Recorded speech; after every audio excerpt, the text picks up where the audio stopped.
We are born free, we live free, and we die free.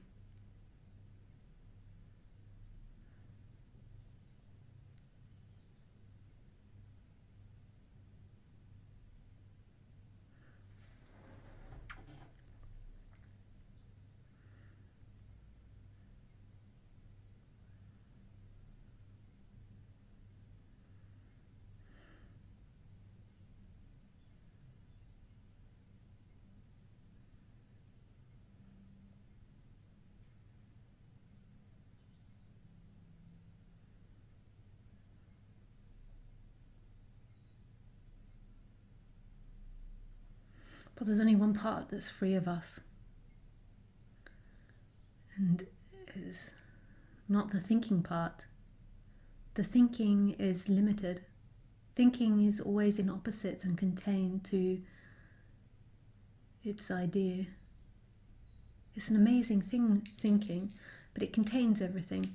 I'm a woman, I'm white, I'm blonde, I'm tall, I'm short, I'm thin, I'm fat, I'm clever, I'm stupid, I'm right, I'm wrong.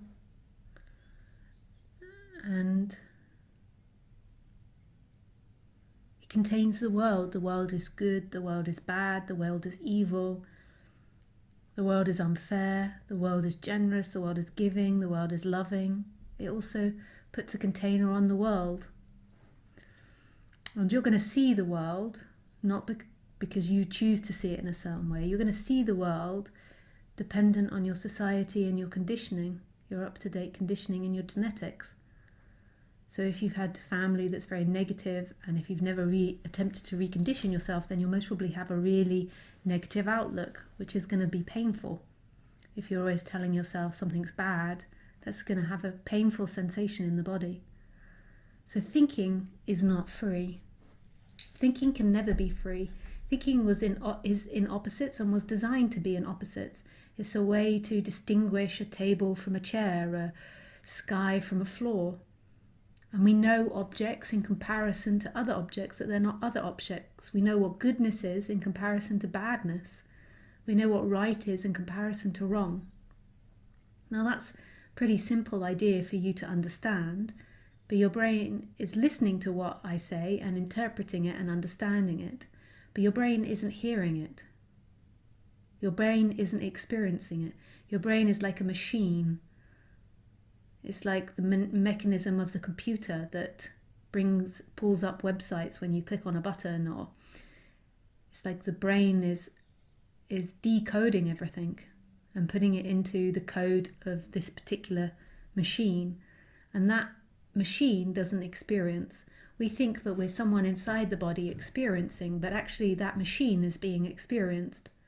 So everything you think about yourself is an interpretation of the brain and not an experiencer. It is an experience. That's quite amazing, right? So, what is it that you think about yourself? You think you are someone that could get enlightened. You think you're someone that's not enlightened. You think you're a good person. You think that spirituality only contains goodness and shouldn't contain the words fuck, bollocks, cunt. You think that that if you're spiritual, you shouldn't have sex. If you're spiritual, you should have lots of sex. You think that spirituality is reconditioning yourself. Now notice all of those are thoughts about yourself. Maybe you think that in order to be enlightened, you should quit your job or get a better job or a more enlightened job. And all of these are thoughts. So is that who you actually are? Is that you?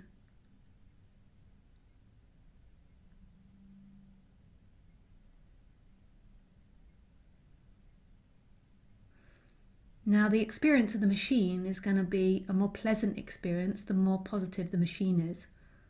So if the machine thinks that everything is in its favour and that life is going well and that people are kind, then the machine is going to experience more pleasure. Or not the machine's going to experience, but the machine's going to produce more pleasure. If the thoughts are very negative, then the machine will produce more pain. But freedom is seeing what's free prior to all of that. And it's not someone that's seeing, because someone that's seeing that is already a thought. It's the way it is. Right now there is seeing happening for no one, from no one. Seeing is happening, and the seeing is life. Life is seeing itself. There isn't something inside this body that's experiencing life. Life is experiencing itself. The consciousness is life. The consciousness is the appearance of all things. So maybe you're sitting there and you're thinking about that and you're being like, well, a different teacher said something else, so I think Lisa must be wrong and I'm listening to the wrong talk. Or Lisa is such a great teacher and she's so fantastic and she says everything correctly. Or, wow, this is super boring. Or, wow, this is super interesting and liberating. Could be all of those types of thoughts. And you know what? That's got nothing to do with what's being pointed to. What is it that's experiencing those thoughts? The energy sucks you in and makes it feel, or creates this feeling that you are those thoughts and you are these feelings and you're someone inside this body. But there's nobody inside these bodies.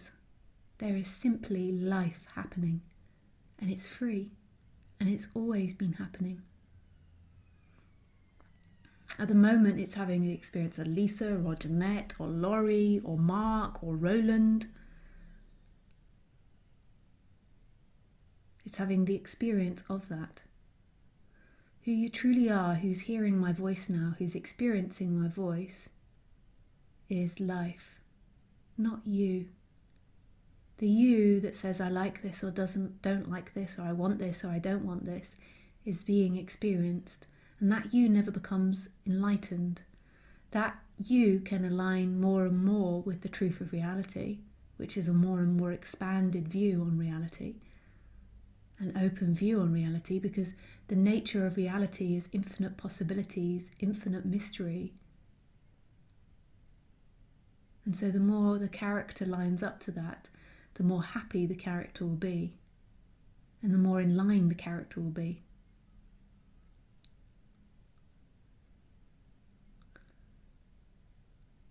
And the more balanced the character will be. But that character cannot be enlightened because that character doesn't exist. Who exists now? Who? Who let the dogs out? Who? Some people like to say to me, who is not the good question, it should be what? Who already implies that there is somebody there. And my response as a polite English person is like, okay, sure. As if they think I haven't heard it all before.